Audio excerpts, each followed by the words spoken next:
Have you always wanted to play the guitar but didn't know where to start? Feeling overwhelmed by all the strings, frets and cymbals like this and this? Don't worry, because in this video I'm going to walk you step by step through everything you need to know to get started with the guitar, even if you never touched one before. So grab your guitar and let's unlock the world of music together. Okay, so let's start with the basics. This right here is a 6-string electric guitar. Whether you're playing classical, acoustic, or electric guitar, the fundamentals are the same as long as it has 6 strings. We first need to understand how strings are numbered, how they are tuned in order to sound proper and beautiful, and a little bit of essential music knowledge. Today in music, we use the 12 equal temperament system, which consists in a total of 12 musical notes. Now, there are two notation systems to express them: the international notation and the solfegic notation system. Thus, all the notes are C, C sharp, D, D sharp, E, F, F sharp, G, G sharp, A sharp, and B. Now, the guitar strings are counted from the thinnest to the thickest. So the thinnest one is the first string and the thickest one is the sixth one. There are multiple ways string notes can be tuned to, but there is the most used and basic guitar tuning, which is the standard tuning. Now, especially on budget guitars and depending on its type, it's important to tune the guitar before you play it. Here's how to do it. Use a tuner app or a clip-on tuner which is attached to your guitar headstock, like this. And now you must play each string and adjust the tuning peg until the screen turns green, telling you that the particular string is in tune. The standard tuning for 6-string guitars is E, A, D, G, B, E or Mi, La, Re, Sol, Si, Mi. A good and funny way to remember the guitar tuning is to memorize the next sentence. Eddie ate dynamite, goodbye Eddie. Now, let's take a look to those perpendicular metal lines along the fretboard. These are called fret bars. They delimit the frets, which are those spaces, okay? You place your fingers just behind a fret to press the string and change the note. The frets are counted from the headstock to the body of the guitar, okay? So the closest to the body of the guitar you press and play a string, the higher in pitch the note is. Here's a pro tip. Always tune up to the note instead of down. So, as an example, we must tune the first string to E. From down to up, straight to the note. If you go past the note, tune back down and up again to the note, okay? This keeps string tension more stable, because if the string is slightly sharp and you tune it down, landing on the correct pitch and play it afterwards, the string is gonna get loose on the tuning peg and the string is loosened and will naturally tend to loosen more. But if you always come from below the correct pitch that the string needs to be tuned, it will stay tuned for longer periods of time as it's straightened. On acoustic and electric guitars, you'll notice these dots on the fretboard, okay? These mark the frets as follows: 3rd fret, 5th fret, 7th fret, 9th fret, and 12th fret. But why there are double dots here? Because the double dots at fret 12 means that the notes repeat an octave higher, okay? They help you localize certain fret numbers easier, okay? So this is an octave and this would be an octave, it would be 24 frets. Every fret is a musical step. We have two main intervals. These are called half steps and whole steps. Half steps are marked with an H and whole steps are marked with an W. Now the distance of a half step equals 1 fret, okay? So 1 fret distance, and the distance of a whole step equals 2 frets. Thus, a half step plus a half step equals a whole step. The next elements we need to understand are sharps and flats. Sharps equals 1 fret higher. Flats equals 1 fret lower.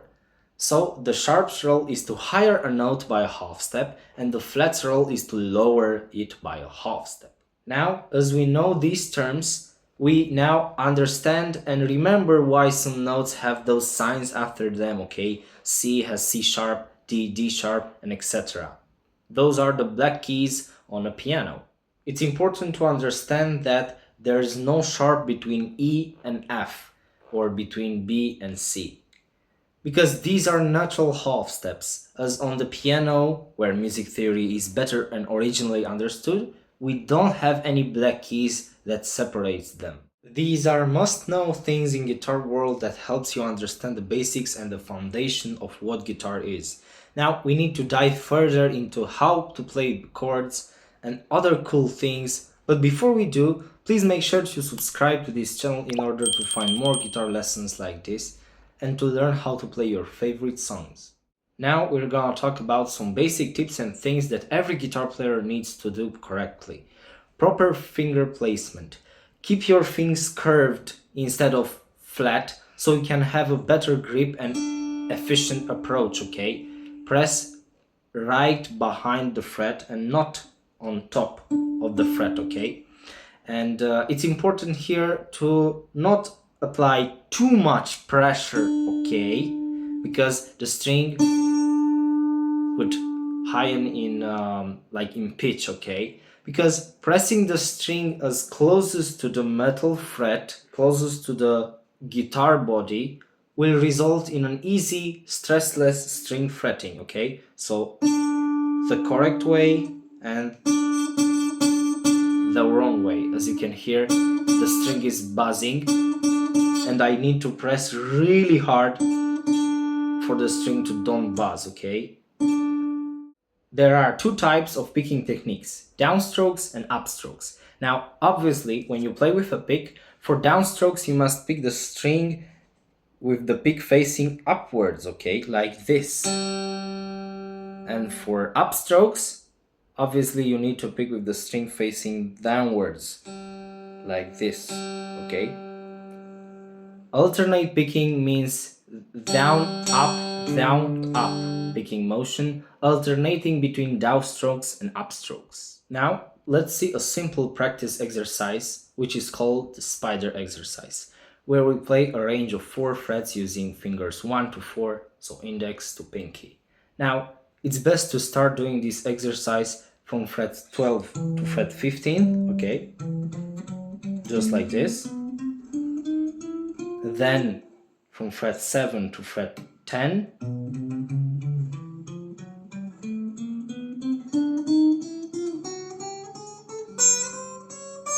And then finally from fret 1 to fret 4, okay? This will develop our hand stretching over time, okay? So this will also warm up your hand and helps developing your hand stretching capability, as I said, which will be very important as you progress, especially of beautiful sus or ed chords. Here's the music theory you'll actually use and need as a beginner guitar player. Scales. Scales are the backbone of music. There are two main and most used scales, the major scale and the minor scale. Each of these two scales has its own formula, where R is the root, W is whole step, and H is the half step. Now let's use the major scale formula to identify the notes of C major scale. And those are C, D, E, F, G, A, and B. No sharps or flats. Now let's see the notes from the C minor scale, this time obviously using the minor scale formula. And thus we will have the notes C, D, D sharp or E flat, F, G, G sharp, and A sharp. The next essential thing beginner guitarist needs to learn is intervals. An interval means the distance between two notes. On the guitar, these distances are measured in frets or semitones. Intervals can be of 5 types: perfect intervals, major intervals, minor intervals, augmented or amplified intervals and diminished intervals. We previously learned that the distance of one fret equals one half step and the distance of two frets equals one whole step, but there are more intervals in total. All the intervals in music are. Now, the next important thing we need to know is what a chord actually is. A chord is made up of a root, which is a bass note, a major or a minor third, and a perfect fifth. Therefore, the C major chord is made up of the notes C, E, and G. From C to E is a major third interval, which consists of 1, 2, 3, 4 fret distance, okay? From C to G is a perfect fifth interval, which means 1, 2, 3, 4, 5, 6, 7 fret distance. And the same goes for all the other chords, okay? D major chord is made of the notes D, F sharp, and A. G sharp is made up of the notes G sharp, C, and D sharp, etc. Just like the vibe differences between major and minor scales, major and minor chords create distinct moods in the same way.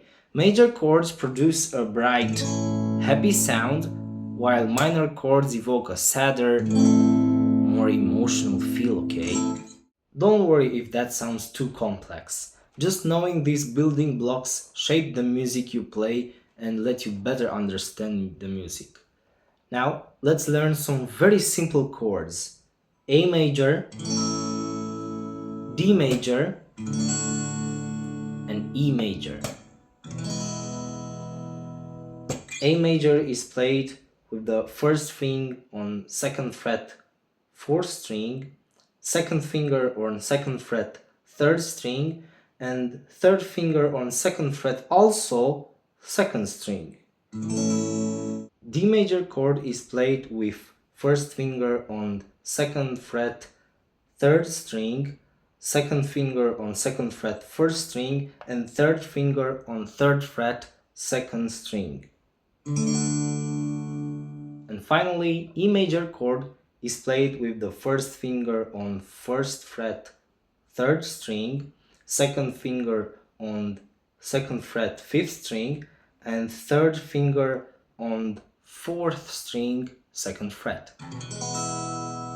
So you can play two downstrokes, alternating them on each chord, like this. A major, downstroke, upstroke, downstroke, upstroke, D major, downstroke, upstroke, downstroke, upstroke, and E major, downstroke, upstroke, downstroke, upstroke. Okay? Practice switching between chords slowly and cleanly, okay? Because here's the thing, chords are not that hard to play, but what is more challenging is the transitions between them, okay?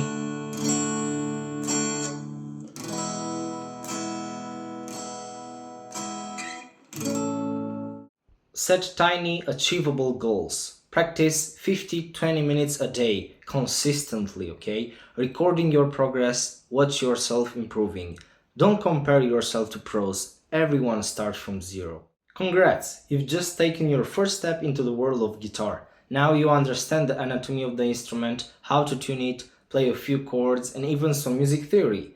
Keep practicing, stay patient, and most importantly, enjoy the process. You've got this. Did you know that if you learn something wrong on guitar, it will be very hard to unlearn? Please check out this video so you can see the most common mistakes beginner guitarists make. I'll see you there.